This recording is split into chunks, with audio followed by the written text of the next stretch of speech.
pushing with something fast and heavy. I call that coffee and hardcore. A Ramadan blood stuff. It fell South America.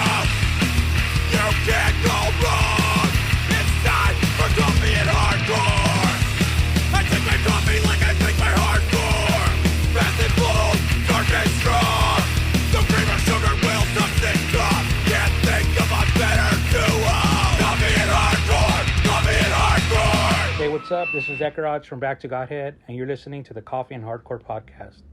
These guys know a ton about hardcore, especially the Hardcore Encyclopedia. But like me, they don't know jack shit about coffee. Except that Jacob guy. He knows his stuff. All right, guys. You've been warned. Peace. Ladies and gentlemen. Yo.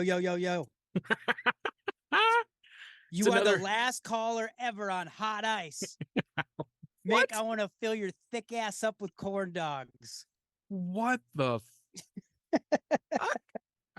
It's from the best movie ever in the history of movies forever. Goon. Oh, jeez. Go watch it. What do we got for these fine folks? Listen, it's another great hiatus episode rerun special during our little break. And this one we have the one and only, the legend, The GOAT. the GOAT, Roger Miret. Roger Miret, that's right. Yes. Season 4, episode 3. Yep. This originally dropped February 8th of 2023. And of course, this was like, in my opinion, our biggest guest, our most, our white whale, if you will. Like, this is one that we never thought we'd catch and we caught. So we just had to put this on the hiatus run in case y'all hadn't listened to it. Right. Because it is an excellent episode. You need to check it out. And it's chock full of goodness. I would say so. No, it's a good time, and I'm really glad we got to, like you said, it was like a white whale. I'm glad we got to connect with him and chat, and yeah, good times. New York City hardcore, all up in your ass. All right.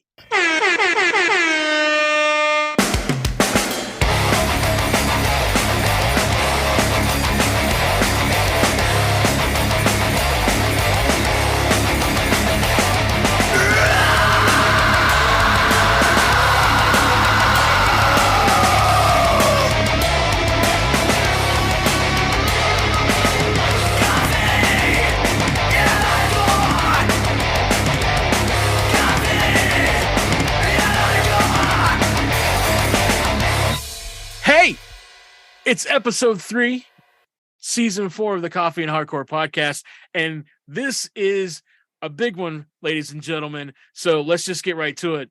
I'm Mick Cox, all the way from Parkersburg, West Virginia, and I am joined by Wiley Willis from Chicago, Illinois. So what's up, man? Nothing. We got a crazy episode. We do. I'm kind of blown away by who we have on this show today. Can I give it away? Yeah, totally. Give it away.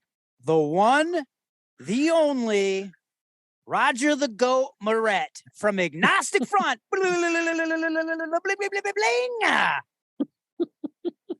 But can we talk about that new intro song that everyone just heard real quick?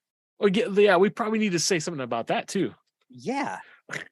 So who is that by? I don't even know. You don't know who that is? It was the winners of Album of the Year for Coffee and Hardcore in 2022. The one, the only, the vegan superstars, Moral Law.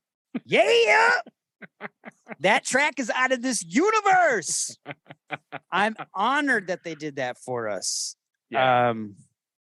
Like you said, we gave them the Dundee Award. We had a Dundee Award made for them, right? Yes. For their album, The Looming End, for Coffee and Hardcore Album of the Year 2022. And I just want to get into something real quick. Okay. As Mick always loves when I get into it. But yesterday, we shared a photo of Moral Law holding their Dundee Award that we sent them for the Album of the Year. And Mike of New Age Records posted a photo of it on some big hardcore group on the internet, right? Right. Okay. Yeah. The interwebs. Yes. The succubus black holybus. Okay. And dude, so he basically shared our post. So it was under the Coffee and Hardcore name into this, subculture hardcore group on the interwebs. Yeah. And the negativity just started hitting like crazy. It was insane. No way. Such negative bullshit, dude, for the most part. Like a few people positive. But dude, I realized, and I knew this before, but I don't really engage much in that kind of thing or read comments usually. But dude, people just love to throw out negativity, negative energy onto the internet. They love it. They can't wait to do it. They read a header and get instantly butthurt. So the top of the photo read moral law, vegan, straight edge, hardcore. And dude, can I read you some of these comments? Yes, like I'm like, who's gonna be pissed off about this? Exactly. And okay, I'm ready. And okay. So the first one. Yeah. This is an oxymoron if I've ever encountered one. Vegan, straight edge, hardcore. It just sounds gross. In my old age, I'm trying to be open-minded. So I guess I'll try to go listen to this, even if they think they're better than me, just because they don't eat steak or drink a beer. And like, okay, after this comment, there was like 25 other comments that I just didn't read. I started to, and I was like, no, I can't, because there was a ton of other comments, but I was like, I can't get sucked in this hole. I got work to do. I can't do it. Right.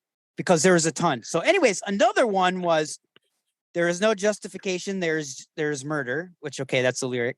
And then one is caffeine stimulant core. Drugs are bad. Where's the drunken carnivore hardcore? Then what the hell? Let us know when Shark Punch drops a new album already. That one was funny. And then all I did was I put great band, great people, and a wonderful record. And then I posted the link to actually listen to it. Right. So people could actually listen to it. And then someone wrote, where's the gluten-free straight edge? And then this one, vegan straight edge equals, I think I'm better than you, but don't have high enough iron levels to prove it. There's a bunch. So I screenshot them at different times, but there's a ton of them. But it brings me to this point too. Like, my coworker showed me this. So Pink Floyd put out, The Dark Side of the Moon 50 years ago, 1973. Right. And they put up their profile picture on all of their platforms. It just said 50 with the triangle, and inside of the 0, it was a rainbow. Flag. The rainbow. Yeah. Yeah. Not a rainbow flag, just a rainbow. No, rainbow. And people's responses were ridiculous. Right. So here's one. What's up with the rainbow? Lose the rainbow already. You're making yourself look stupid. What is this, Pink Floyd? You're a disgrace. From this moment on, I don't listen to Pink Floyd. Are you going woke with this rainbow? Is there a straight flag? I want equal representation. Don't get me wrong. We should all be true to who we are, but come on. What? It's Pink Floyd. It's iconic. There was a rainbow on the album cover in 1973. Right. You psychopaths. It's tell me you didn't listen to Pink Floyd without telling me you didn't listen to Pink Floyd. That's right. It's the whole. Remember, what was it, 2 years ago when Rage Against the Machine was going to go on tour or whatever? When did they become so political? Yeah, They've always been political. Oh yeah, I was nervous. I thought when you said you were going to read some comments, I was like, what are they going to diss? And I can't do they not even know who New Age Records is? Like, I don't know. It's just, man, I wish I could find. I hearted all these things, but I hearted them in weird orders, so it cut off that one comment. Right. There was like 4 more I wanted to read, but that's crazy. I'm too old. I can't figure out how to work my phone. I don't even know what to say about any of that. That's just nuts. It's insane, right? Oh, there was another comment that I can't find that said something like, that was the one that got cut off. It said like, coffee is an addictive substance. So preaching straight edge vegan hardcore and coffee is BS. And it's like, dude, come on.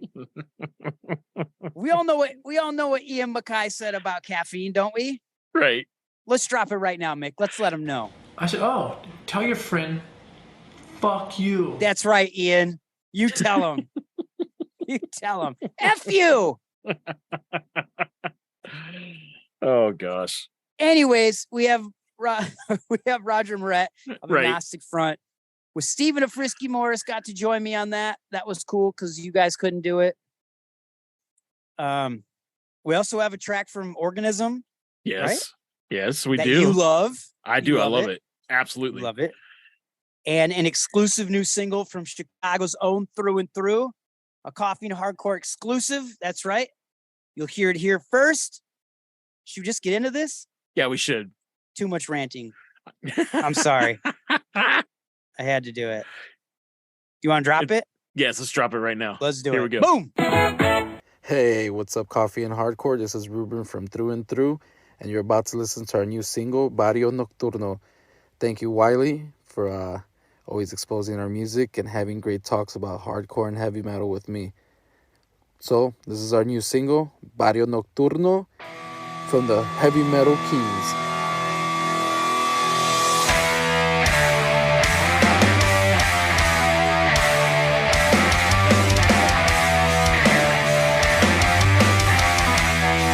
The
What's up, Coffee and Hardcore listeners? We have a huge treat for you. We have the GOAT, right? So in basketball, you got Michael Jordan. In hockey, you got Wayne the Great Gretzky. In rock and roll, you got Elvis Presley. And in hardcore, you got Roger Miret. Welcome to the podcast. How are you doing? I'm good, man. Thanks for having me on your podcast. Let's not forget Vinnie Stigma. That's true. The Stigma, yeah. He's the other part of the Godfather hardcore, right? Yeah, he's the wrestling king now, man. Have you seen that? Oh my gosh, I did. Was the first thing I was going to talk about. Okay, we were joking. We were like, you gotta get a stopwatch to see how long it actually took him to get up to that top rope. But he made flying Stigma.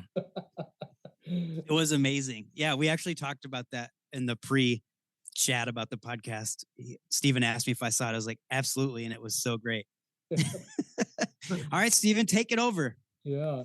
So, man, thank you so much for coming on. I wanted to first start things off, since we're kind of in the beginning of 2023, with just the unbelievable recap that is 2022. I don't think it's like you're hitting East Coast in May, and then you're in Europe, you're back for West Coast, you're back in Europe in the fall, you're finishing things out on the East Coast. You guys did a ton of touring.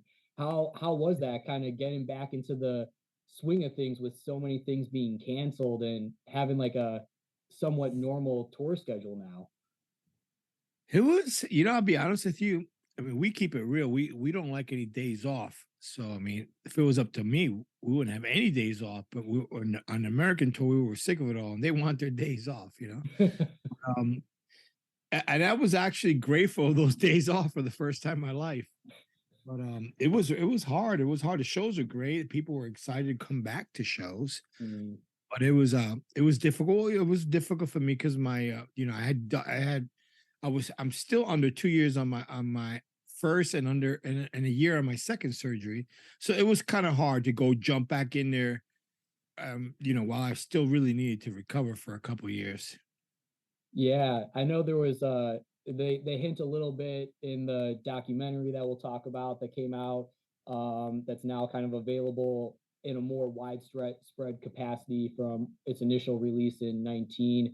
But yeah, I think going back to that, like the Godfathers of Hardcore documentary, it was really kind of, you talk about it a lot in the documentary that, you're just a normal guy and you got, stuff that happens just like everyone else. And, kind of ending there with like your brothers and all that stuff, checking the heart and all that. And, seeing over $150,000 from the GoFundMe with the recent surgeries and stuff like that. And I think from all of us as fans and just fans of you as a person and as the band, we're just happy that you're happy and healthy and able to kind of be back out there, as full force as you're able to. Do you feel that, I heard an interview that you're like, it's either with the gut, you're like singing or you're jumping. You're like, you're one or the other. You're either letting the crowd sing while you're jumping around or you're singing while you're there. Did you feel that now that you're kind of back to that regular touring schedule of one or the other? You pretty much, yeah. But sometimes I got to do both. It's just, like I said, it was just a little, it was just difficult because I thought I could just jump back into it. And I wasn't listening to my doctors or just anybody, I feel good. I could do this. And I really wasn't. I was like, oh, I guess they're right. But I had to push through it because I have commitments now, Of course, I would never do anything that would put me in any type of danger. But I'm just saying it was physically harder for me. There's a lot of reasoning why, some of the complications or the side effects of my surgery and stuff like that made it harder. You know what I mean? So, all that said, that's why it was tough. And then going back to what you say about the GoFundMe, I was very grateful of everyone to step up and do that for me. My number one and most important thought the whole time was just getting through this, whatever. I'll deal with the rest as it comes. And while I was trying to get through it, I was dealing with all those crazy medical bills. And I was like, oh, it just messes you up. you're trying to recover, but all of a sudden you're getting hit from all sides. Like, how am I going to do this? And I was grateful my friend did that for me. And, we went up, reached 2/3 of our goal, which is great. Grateful. I just still owe the hospital something like 68,000 or something like that. But I could pay them little by little. The doctors, everything else was paid. And that just took a lot off my mind. So I'm grateful for everyone who contributed. Thank you. Yeah. And especially for someone like you that, you like on stage and off stage, you give your all to everyone else.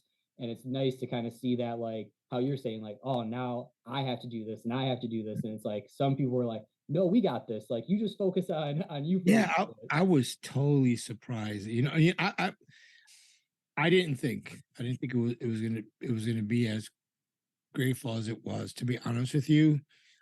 Maybe because I'm pretty much a very humble guy, and I don't like to ask for anything. But I remember Ian McFarlane, who did our movie, The Godfather's Hardcore, said, Roger, you don't understand. People love you. They're gonna back you up, and I just, being that I'm a hardworking guy, I like to do everything on my own. I'm not a guy that likes to, and I learned through all this process, I'm not a guy that likes if I didn't fight for it on my own, or did it on my own, there's like no good feeling about it. But I changed my thought of pattern, and it was so grateful that I was totally very accepting of it. You know what I mean? It was it was a great thing, really was. That's awesome. So I mean, like, now the follow-up is you've had all of this stuff getting out of the pandemic and through all this medical stuff. Are we going to have a part 2 of the My Riot memoir? You got a lot of stuff to talk about now. We are having a part 2, but it's not My Riot memoir. It's not a actual. That was the hardest thing I ever did, man. Yeah, can you talk a little bit about that process? I started that book in 1998, to be exact. Wow. And it didn't come out till 2018. So yeah. 20 years later. That's the hardest thing I've ever did. I started on a mission on my own again. Be me, stubborn me. I'm gonna do this, blah, blah, blah, me. And it kept getting shelved because me didn't have the time to do me. Me was doing everything else. Me was on the road playing, doing, and then I had a friend of mine, John, who had offered wanted to see it. And I said to him, he goes, oh, this is great. I'd love to help you. And, and just edit or something. But I had too much pride and I kind of blew it off. And then 5 years goes by, he hits me up again and says, hey, what's going on with your book? Let me give it an edit. Let me see if you like it. So I said, okay, yeah, give it an edit. I said, I like it. I loved what he did. And then he's like, hey, I'd like to help you expand on it. Let's just get together. Let's, do a bunch of calls. Let's just talk about it. And we just got together. We just kept going. It became what it became. And if it wasn't for him, it probably wouldn't be out, to be honest with you, because I just kept backburning it. I still have the floppy disk. Now, people are like, what's a floppy disk? People are going to be like, what's a floppy disk? I still have it all on floppy disk. Oh, you know what I mean? And I lost it twice through the whole process. I lost it through 9/11 because, everybody's trying to open up everything and trying to find out what's going on. And I got viruses in my computer and I kept losing everything I was moving forward with. I got this program called Naturally Speaking Dragon, which you could talk to the computer and it would understand you and it would type for you and you could actually tell a story and it would type it for you. I had to train the computer to my voice for about 3 or 4 months. And I did all this stuff and then another virus. And then boom, I went back again. And I'm like, that's why I switched to Mac, to be honest with you. I can't do this again. And so it was a lot. It was the hardest thing I've ever did. Now I do have a new book coming out, but it's a little bit different. It's called With Time, by the way. It's got a title, With Time. It's a visual,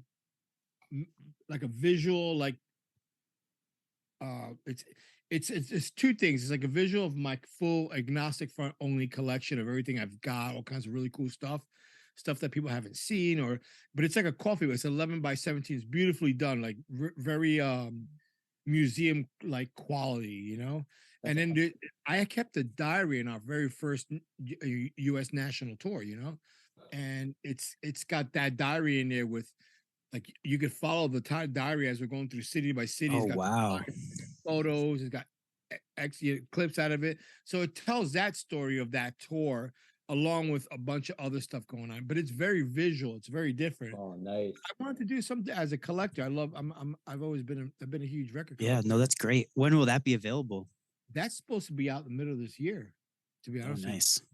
And it's just a different animal because the two people I have who are helping me, Rob and Todd, they're both like really creative, very artsy and in design and in and just they got their little thing together. They're helping me, so I'm working with them as we're getting all the visuals just to be done perfect. Todd's coming here next week, and we're gonna finish the missing parts and then take it from there. That's awesome. That is awesome.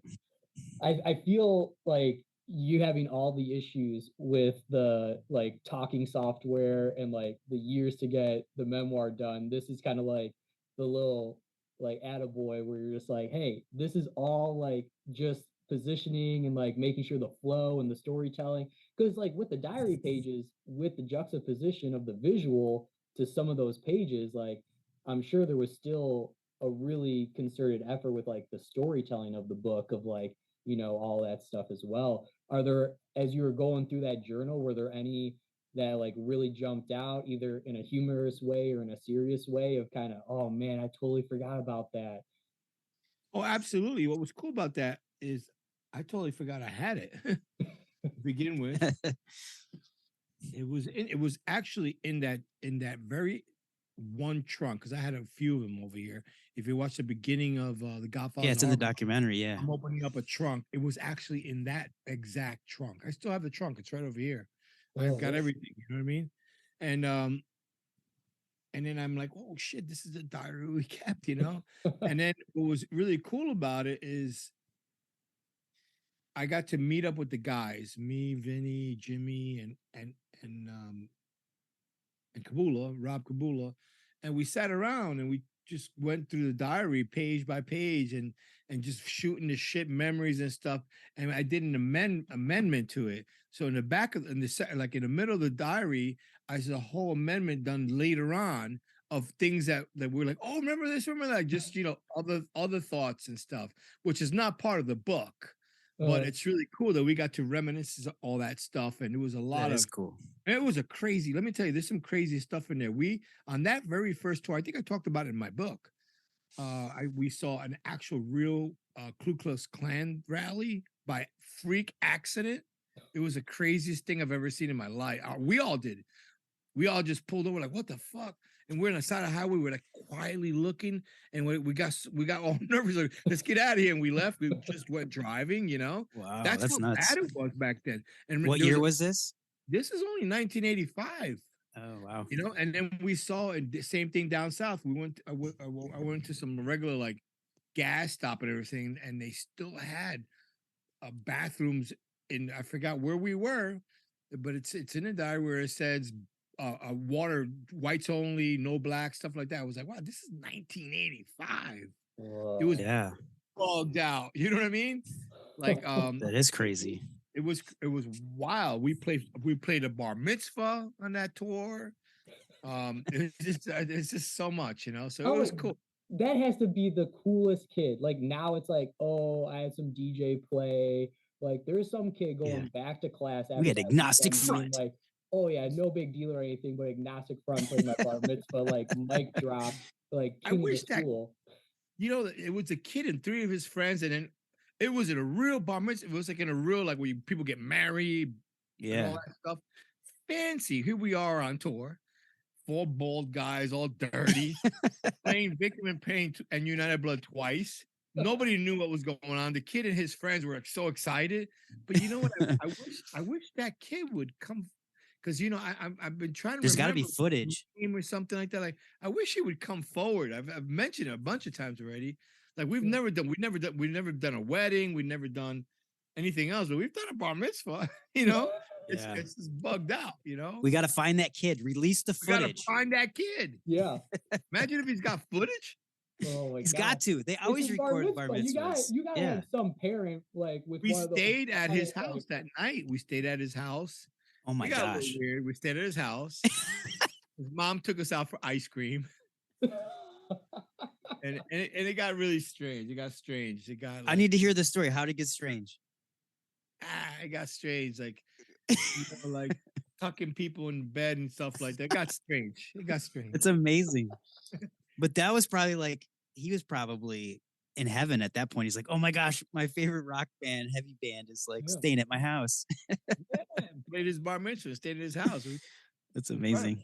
I have to ask for all the bookers out there in 1985, what was the cost for Agnostic Front to play a private bar mitzvah?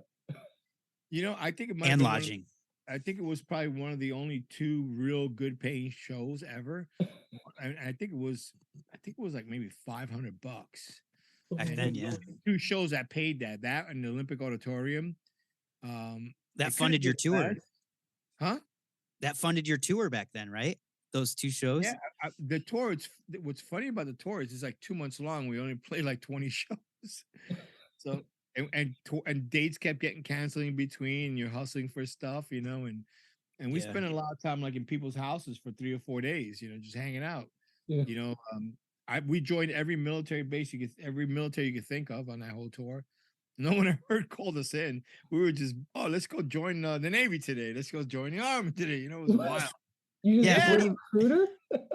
We went to recruiters. There's one time we went to this recruiting office. I forgot where we were. I think it's in the book too, in the new book thing. And the guy knew we were on acid or something. He was just tripping. We were tripping. He was tripping on us tripping. Wait, so you guys were tripping, and he was like freaking out that you guys were tripping? Well, he didn't take us serious. He had every right not to take us serious. We were just crazy. Like, we already signed up for the Navy today, but we want to be in the Marines also. We're trying out all of them. in random states, random cities. We were even buying guns in all these different states where you couldn't buy them in New York, and collecting guns and ammunition and stuff. Changing our license.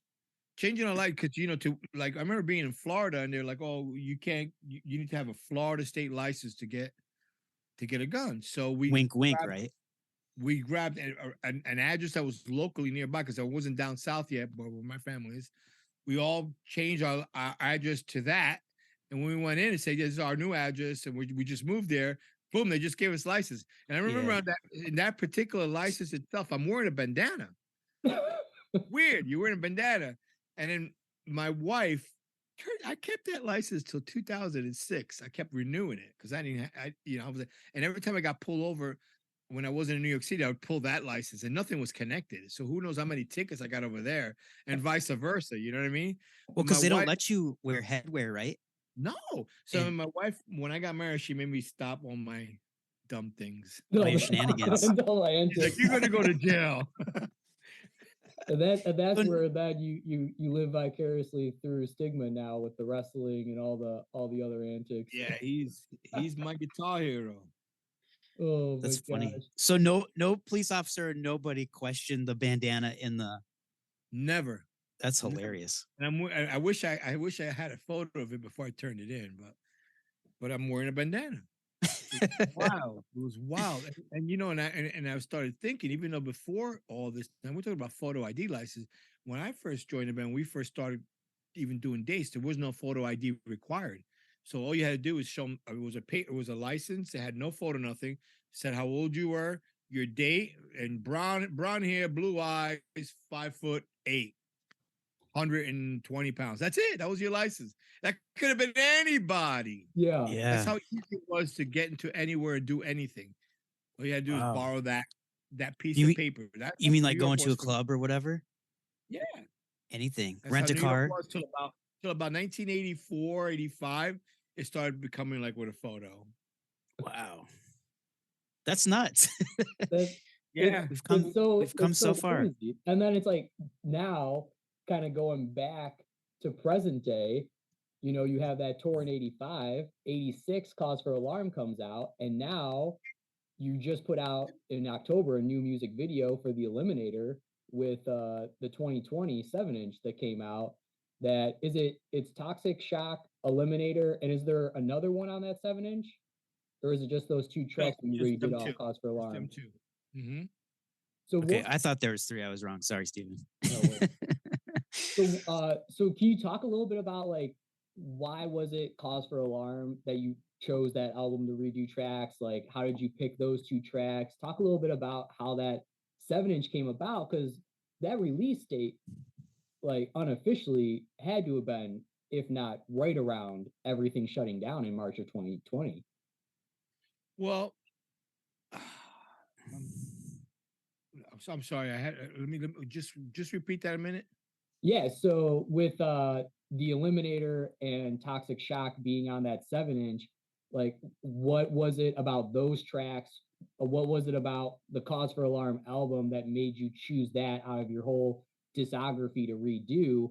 And then it seemed like that 7-inch came out right around the entire shutdown in March of 2020.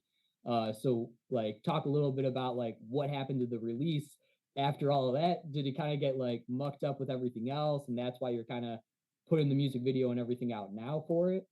Yeah, that's exactly what happened. We went in when we were doing our 5 count. There were like New York City shows. We're sick of it all. Agnostic Front. We just did 5 shows in the New York City area. Do you remember that? It was 5 shows in the New York City area alone. We also played with the Misfits. That was the end of 2019. It was December of 2019, right before Christmas. And we went into the studio. We knew that the Eliminated figure was coming out, the one that done by Super 7. Yeah. Right. And then once our label knew about that, they're like, hey, why don't we get you guys in the studio, we record 2 songs from Cause for Alarm, and we were doing those 2 regularly live, and then we'll hook up with Super 7 and we'll do a cool 7-inch and figure, like just promotional stuff. Yeah. And it sounded great. So they booked us they booked us everything while we were there for those 2 days of the shows, whatever, 5 shows. And in between that, we went in there and knocked it out. And then just like you said, the pandemic happened. Everything still came out, but then we were supposed to do that little video, but we were like, we just put the video on pause because we had released already 2 videos, and they really, you're in a pandemic. It doesn't make any sense keeping releasing stuff and you're not doing anything. So we saved this one to this tour coming up, and we just threw it out there. That's awesome. That's did Super 7? Like, it was combined with the figure. Yeah. Yeah. Did they actually do that? I thought I saw it for sale much later. No, it was originally released as a combination through Super 7. And then what was for sale through Super 7, it was a combo. Wow. And through Super 7 you could get both. I forgot. I mean, there was a couple left out just for direct. That was our copies. There was a bunch of clear vinyl that were made for us. That was our pay, whatever. But we were in a middle pandemic, so we didn't know what to do. So then we released it. Oh, okay. Like, okay, here it is. Right, you know what I mean? That's where you saw it. But we were supposed to release that we were supposed to have it with us on the tour with Stigma in 2020 when that was supposed to happen. Yeah, because I was gonna say I saw the figure. I didn't even see them release the record. That's crazy. But I saw you guys release it. Yeah, there's 4 figures altogether that they've released. Yep. That's awesome. I love Super 7. I get the Toxic Avenger one, Crusader one every time they put one out. Yeah. That's like, because like with the collecting, like the figure thing, I feel like punk and hardcore with collecting, like you had that trunk in the documentary and you're like, oh man, like now I'm like super jacked about all this stuff, and I'll look through my drawers of like my bands and stuff, and like with you have the little collector items in the trunk, but then I'm sure the cars and everything that you do with the Rumblers Car Club and your jiu-jitsu stuff, talk a little bit about like outside of Agnostic Front, like that kind of stuff. And is there anything else unusual that people wouldn't expect that you kind of have a hobby interest in or that you collect on the side? Well, I mean, let's see one thing at a time. Yeah. I'm an avid record collector and memorabilia collector of New York hardcore and anything in that kind of my area. Like I have a ton of Misfits stuff. I've always, that's like my favorite band. besides Agnostic Front, my own band. And just Agnostic Front, just so you know, Agnostic Front alone, I think it's 478 different variants, just alone. People don't even know how much stuff is out there. 100 of it, about 100, maybe less, are Russian bootleg. What do you call those little vinyl? They're like paper. What are they? Oh, flexi discs. And they got the craziest covers in the world. And I'm so infatuated in collecting all these when they were all made in Russia. And a lot of people don't even know about that. So just imagine alone, there's 400 something different variations of Agnostic Front vinyl cassette. Just vinyl cassette. I never collected CDs because I never was into CDs. I didn't even have a CD player. And besides my regular collection from when I was a kid growing up, I collected records probably till about 1980, 88, 89 when I got incarcerated. And then I kind of, think a lot of things changed. Everything became CD and stuff. And I already had everything I ever wanted to hear anyway. It doesn't even matter. I like what I like, So, I mean, besides that, if you go to Instagram, there's an account there called @VinylAssault. If you get a chance, go to @VinylAssault. That's me bored in the pandemic, in the very beginning of the pandemic. I decided to put some records up or some of my collection stuff up it goes, if you follow it, it's in a tour way. It's like it's visiting the country in a circle. And it was just me listening to let me see what I'm going to do today. I'm going to listen to everything in the New York area, everything in North Pacific, everything in the Midwest, and I want to listen just what I want to listen to. So I did kind of like the book. And I did like this whole thing. There's a lot of, and then you could see a lot of my regular collection, some of the stuff I have. And that's just some of the stuff I have. And that's been a hobby of mine for many, many years. And as you see all the memorabilia stuff I have with Agnostic Front, that's why I'm making this book too. Because people were like so amazed that I still have all those stuff, and especially all the rare AF stuff. I got Agnostic Front tapes, the reels. I have acetates. I have tests. I have stuff that I didn't even know this stuff existed, And then besides that, Rumblers are a big thing in my life too. Is the car club, of course, that me and my buddy Squirm, we started back in 1996, I think. And we've been around for a while. I had a beautiful car I worked on for about 8 years, and because of my illnesses and stuff, I had to sell the car. Oh man, make payment on stuff. I knew I had to let go of something as things were getting close. This is before the GoFundMe and everything kind of kicked in. I didn't want to really let go of some of my records, so the car had to go because my records have been moving forever, and that's still my peace of mind. I go back to them, and it keeps me, music is everything to me. And the great thing, not the great thing about it, but the cool thing about it is that the club did pitch in and bought me another car. It's nothing like the one I had, but I'm working on it. It's cool. It's still a car. So the Rumblers are an international club based here in America with about 5 chapters in America, or 4, 1 Nomads chapter. Then we have in Europe, we have the same thing, about 5 chapters in the continent of Europe and 1 Nomads. We even got a Nomad out in Japan and stuff like that. We just love cars, custom cars, and culture. Most of us are old punk rockers that just like cars, Yeah. Hot rods and customs, basically pre-63, and then of course another one of my big hobbies is jiu-jitsu. It's more of a I did it for myself. I just wanted to, it's really good. And besides the self-defense part of it, it's a really good way for me to focus mentally on stuff that's been bothering me, just to let it go. Because when you walk in there, you let things go, and now you're in with people of that want to train, and it's so cool. You know what I mean? Which led to my wife recently opening up her own studio, which is really cool because I train there with her for free. There you go. It's my wife and her partner. It's Gracie Jiu-Jitsu Scottsdale. You could, if you do the same thing with that, if you do the Instagram, it's @Gracie Jiu-Jitsu Scottsdale, and I'm there all the time and helping them when I'm home. And we've been training for me and my wife been training for a good 7 years. Our kids have been training for 2 years before that. they were 4 and 6 when they started. So it's just good for us. Something we love to do for our family. Never been into sports, believe it or not. I've never been big on sports, but I never even went to jiu-jitsu I'm not into the sport of jiu-jitsu either, which I admire it and I love what they all do with it. I've just always liked the self-defense part of it, Yeah, and it's nice that it's like, whether it's like the music or the cars or like, I'm sure the kids as they grow up, they'll have interests that come and go, but in this moment, having that jujitsu is like a family thing.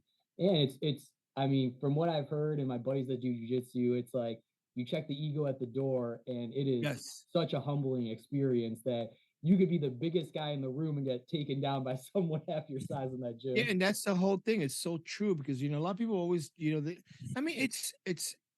it's a combative sport, So you get a little nervous about going through the door or want to try it. It seems a little scary, But if you remember that a lot of people do check their ego on the door, and everybody's there to help you and get you through. They want you to be a part of their dojo, and they want to help you, and you're also helping them. I mean, it's just like exactly what you said. Check your ego at the door and go in and just enjoy the experience. You're going to do something great for yourself. You deserve it. You deserve to have the tools just in case you're assaulted or anyone in your family or anything, and you deserve to have this mentally as an input for yourself. Yeah, and I feel like you being someone that doesn't like to sit still, you're always on the go, whether it's Agnostic Front, Rumblers, Jiu-Jitsu. I always joke around. I was telling Wiley the story of how I found out about Agnostic Front was because I'm a huge street punk kid. So I found out from the Give 'em the Boot compilations that Hellcat used to put out. There was Roger Miret and the Disasters. I got into them around like when 1984 came out. And then my buddy, we're in Chicago. They're out in the suburbs. There's this venue called Stage 83. It's not there anymore. But we were all like punk thrash kids, and they're like, "Oh, Municipal Waste is playing with this band, Agnostic Front, and that Roger Miret went to that show. He's in that band." And I was like, "Oh man, we gotta check that out." So we were like with the Municipal Waste guys, and then first time I saw Agnostic Front was live, and I was just like, "Holy shit! Like this is his other band." And all my hardcore friends are like, "What is his main band? His other band?" The Disasters is his other band. Like this is the band. And that was a crazy show. Do you remember how that show ended? I remember like all the people handcuffed in the parking lot. We had to wait because we were laying up with the Municipal Waste guys in their van because we were day of roadies helping them out because we were just like, we can't get our car out. So huge right. Like, hey, do you want to help us like load our stuff in? And we were like, sure. So we're just like in their weird white van at the side of Stage 83 while everyone's getting processed and no one can move their cars. Oh man, I can't remember remember that show of all the hundreds of thousands of shows you do. Yeah, you don't forget shows like that. You know what I mean? But yes, it's true. That's another thing, besides the love of music I have is, I write a lot of music stuff, and I just started realizing some songs didn't fit really well with this and that. So I have my 3 outlets to go to, basically, whether it's, Agnostic Front or Roger Miret Disasters or the Alligators. I don't know if you heard of the Alligators yet. Yeah, I want to talk a little bit about that too. Yeah, just all the musical projects. You guys just put out a new record recently. Yeah, we put out a record through the pandemic, and it was great, The funny thing about the Alligators, is odd about the Alligators, no one ever asked us to play a show, which is bizarre. We have 2 albums out, and it's kind of, in a way, it's mysterious, you know what I mean? But a lot of people are familiar with it, and then they hear like, holy shit, I didn't even know this was out. We have 2 albums. One came out on Bridge 9, and this one that, the last one. Yeah, I'm trying to remember the titles of both of them. But either way, it's the Alligators, and it's myself singing with the guys from the band called Instead. They were a straight edge band. We know them, yeah. So it's those guys and me. Well, the very last record came out, it's a little different. It's 2 guys from Instead, myself, and then my guitar player from the Disasters, Reese. Okay. So I got me, a Disaster, and two Instead of The original was just 3 instead of me. But it's just a passionate project of pure old school, crazy, fast, chaotic hardcore. Yeah. And I've made my outlets of everything everywhere. Just, I used to tour everything. I used to tour all the bands, but then when I got married, I couldn't do that. I need to spend time with my family.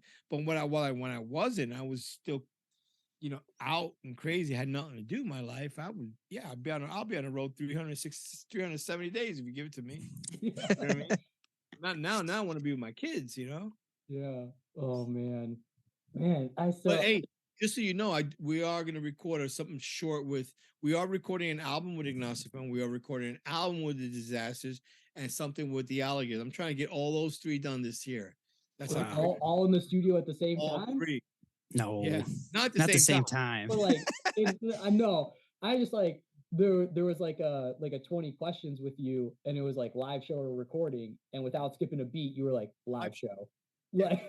So are you setting up your own worst nightmare that it's like studio to studio to studio, or do you what I'm doing now is I'm letting them go record, and then I'll come in, backup vocals. I know the songs, we all go back and forth. That's the big difference now with recording and everything. We go back and forth with stuff. I'm familiarized with it. The Alligators is different. The Alligators, nobody's supposed to know nothing till that day, and you only have 3 times. You have one time to figure out the song and practice it, a second time to practice, a third time we're recording it, and that's that. So no one ever heard nothing. That's what keeps it chaotic and crazy. Oh man! But with Agnostic and the Disasters, we all go back and forth. We're pretty familiar with it. The Alligators is top secret. It's me here and Rich from Instead, and the Alligators. He lives here too, and we get together. We know the deal, and we surprise the other guys. Oh, nice. That's cool. That's kind of cool thing to know. Process. Yeah, I like that. Man, ask him the most important question, Steven. Yeah. So the whole reason we're kind of all brought together, the last main thing to talk about is the collaboration with Oak and Crow Coffee. You want to talk a little bit about how that got started, like what coffee drinkers can expect from this release? Well, I think it got started through Mike Gallo, right? Mike Gallo, someone approached Mike Gallo. I forgot who. I don't know. Somehow Mike came to. It was also, they wanted to do something to help me out with my medical bills, and they Oak and Crow approached Mike Gallo because no one knew how to get a hold of me, and I've been really quiet, and I still am today. To be honest with you, I still kind of feel like I need to be with myself to process. I went through a lot, and I'm still processing it through a lot. For sure. And I say, hey, these guys want to, they've been doing all these really cool collaboration coffees with Danny Diablo and all this stuff. And they did it with Hoya too, right? Yeah. And then they reached out to me. They want to do something for you. They know you're going through your GoFund. They want to help you out, and that's how it happened. And then I was reached out. Who reached out to me again? I'm trying to remember. Wiley, do you know who reached out? Was it Jacob or from Oak and Crow? Yes, Jacob. Yeah. It was Jacob. Yeah. And then he sent me like 30 samples, right? Something like that. Yeah. A bunch of samples. And then I got to, the only thing is I wish he would have grinded them. I had to go get a grinder. So I started grinding each one just to taste. He did you a favor. Yeah. He made you get a grinder. Ultimate. I haven't had a grinder since my criminal days. That's funny. Dude, Jacob's the wrong type of grinding. Wrong type of grinding.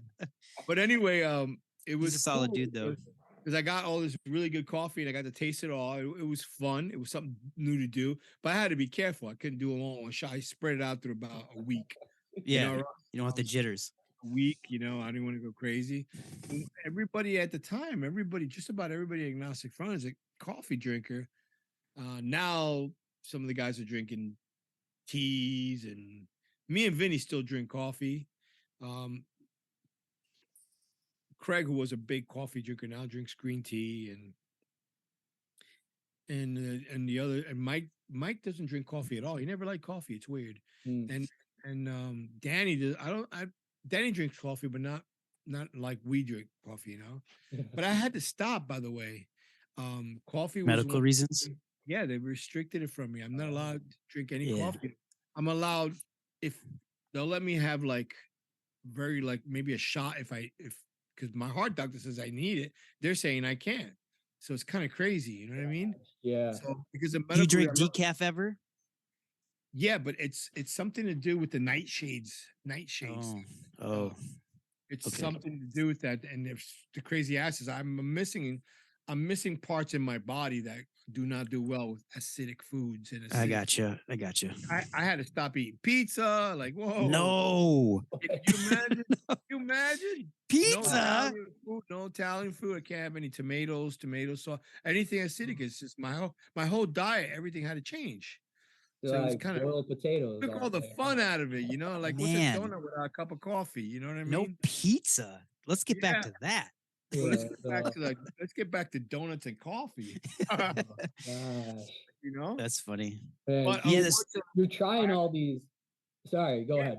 I'm trying all this stuff, and I'm enjoying them. I'm liking them, and that's when I started realizing I was having these side issues through this coffee thing, and I started going. And the doctor's like, "Well, we need to do some more tests or something," because I knew I was going to have nerve damage from my surgery, and then they sent me to a specialist and did all kinds of things because the acidic stuff was not good for my something they put in my body. I don't know what it was. I don't know how to explain any of that stuff. So that's right. You got to stop this. You got to stop this. You got to stop this. And I was like, oh, that's probably why everything. I agitated the shit out of it with your coffee. But the positive outlook is you found out from that. You wouldn't have known. I found out. I made a discovery. Yeah. In my favor though, because I do really love a cup of coffee. To be honest with you, you know, it's enjoyable, man. It really is.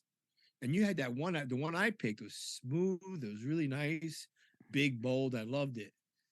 The dark. Jacob was a nice guy, and he is a nice guy. Yeah, he is. He's still right. He's alive. And the cool thing about it is by the time when he hit me up is we had just done all this really cool, which was kind of shitty because in 2019, right before we did those tours, was sick of it all. We had done this whole thing based off our album because we love Sean Taggart, all the artwork he did off the Get Loud, and we did a new backdrop and we did some really cool screens for our amps.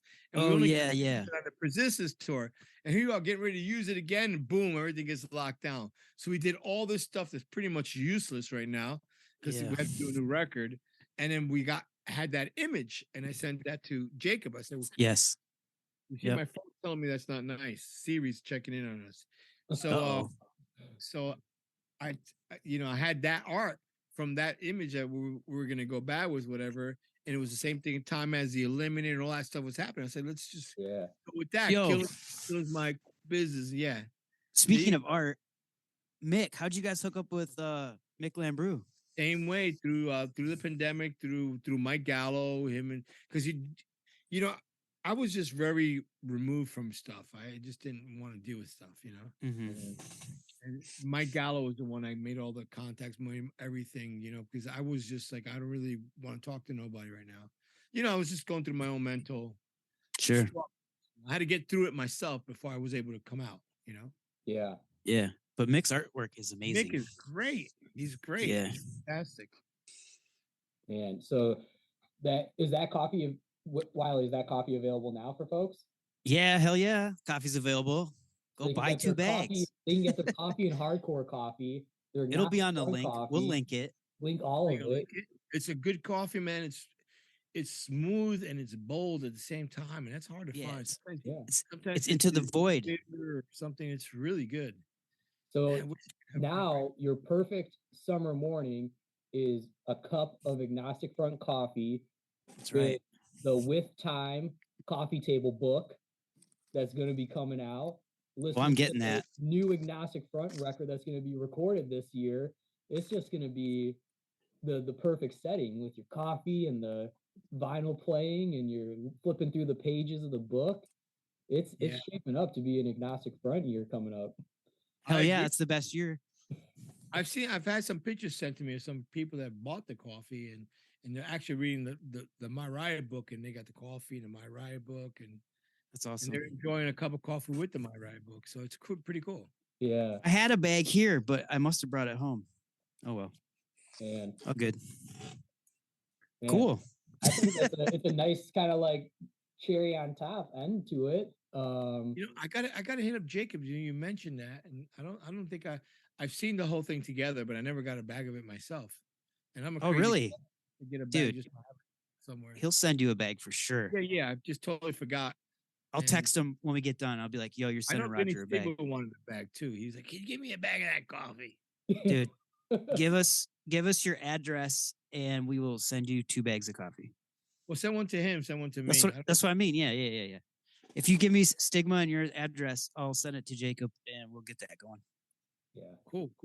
For sure, 100%. Just text it to me afterwards. Yeah. Appreciate you, Roger. We'll link to everything in the show notes. But yeah, Roger, thank you so much. I'm so stoked to hear we're gonna get so much new music, new book. Yeah. I'm excited for that book coming up. Thank you guys. Yeah. You know what? I know this is this a live? The whole thing is a live recording? No, this is gonna come out in February. I know, but is it gonna be as one bunch live, or you guys get to edit it a little bit? We edit, yeah. Okay, so that's cool. So you can edit whatever you don't need out of it, and but we're leaving that part in. That'll be the teaser. We don't have to put about what I was grinding. That was funny. You can leave that in, but you know what? It's all good. You could make it whatever you want. Yeah. And then Wiley, do you want input on like are there songs going before or after? Yeah, of course. What song? I mean, I'm picking the song before, but what do you want us to exit this out with? What Agnostic Front song do you think, if no one's heard Agnostic Front, which everyone who listens to this podcast has, but what song would you want someone to listen to out this chat? I'm assuming you're using the Eliminator, right? No, actually, I wasn't going to use the Eliminator as the intro. So do you want that as the outro? You have to use it because that's the name of the coffee. Let's do it. Eliminator, because it's Eliminator brands. You have to use it. We're doing it. Let's drop the Eliminator. Thank you, Roger. It's It's got coffee's my business and drinking. Dark roast is fine. Yeah. Dark roast. Coffee's my business and dark roast is fine. You gotta use it. Let's do it. We're dropping it. Here we go. Eliminator now. Boom.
Hey, this is Roger from Agnostic Front.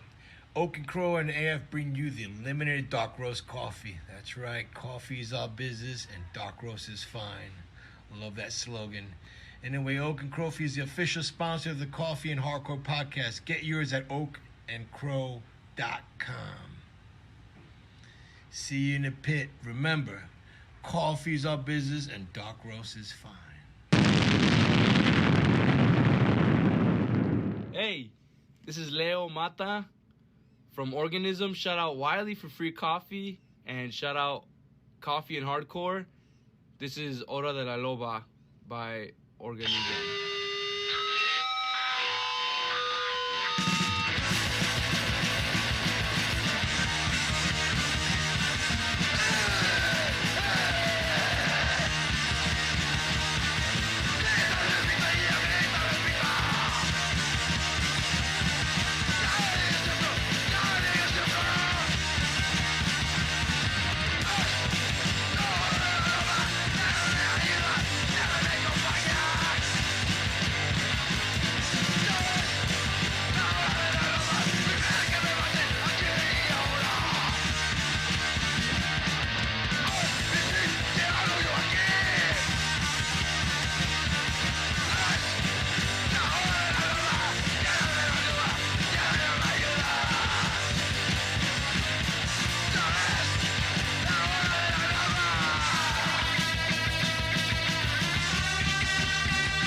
Damn, that was a great track from Organism. I'm glad we got to have that on the show to close this thing out.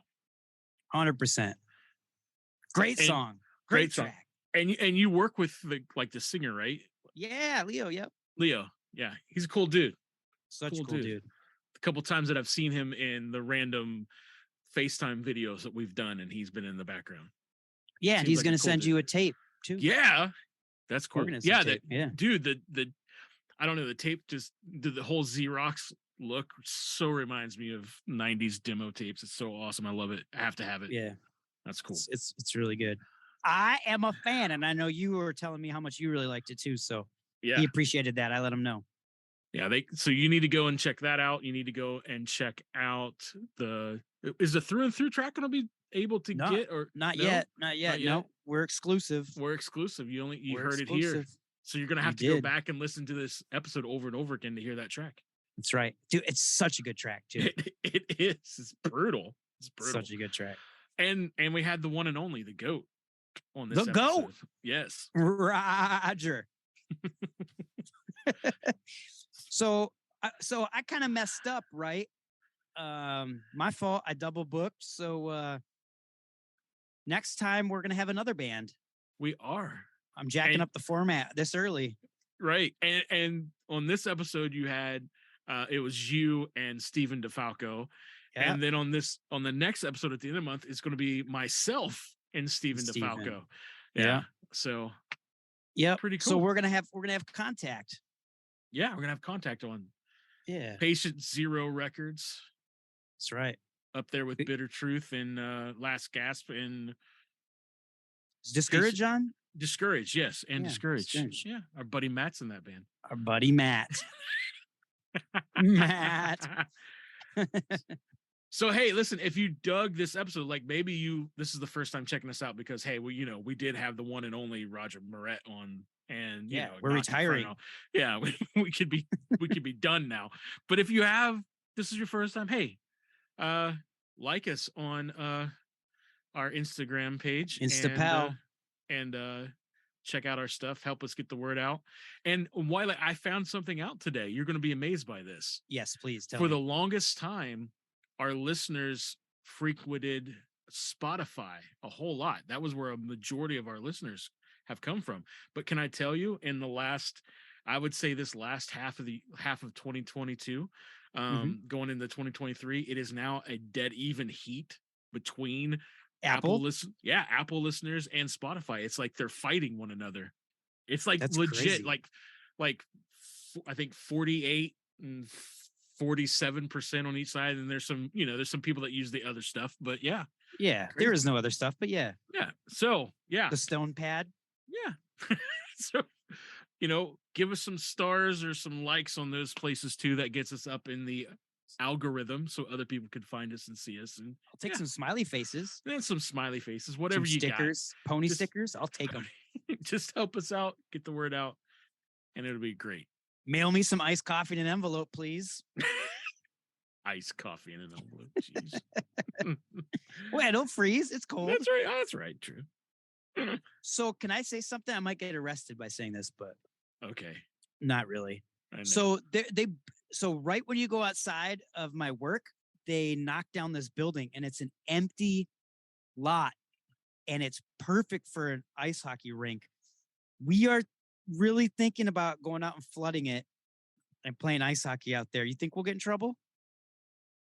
In downtown Chicago in the city? I don't know. You probably get away with it in Chicago. You wouldn't get away with it here, but in Chicago you might. There's way too much other stuff going on. Yeah, like it's fenced off. Right. I'm totally thinking something about for the something for the community. Yeah. Come on, kids. Come play on some slippery ice with Uncle Wiley. In this abandoned lot. Exactly. I'm truly thinking about it though. That I am. I my lips are sealed. I will say nothing. Okay, good. Good thing we didn't say it on this podcast. Right. All right, y'all. Well, we have fun. Hope you like this episode.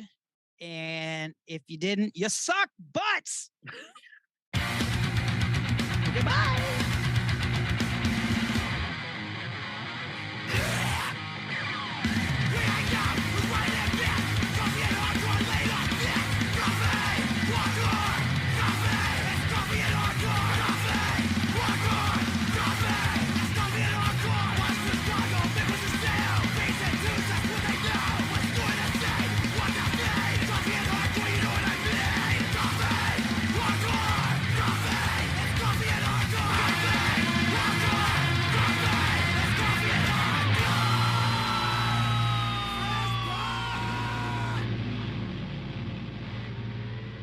Bonus round.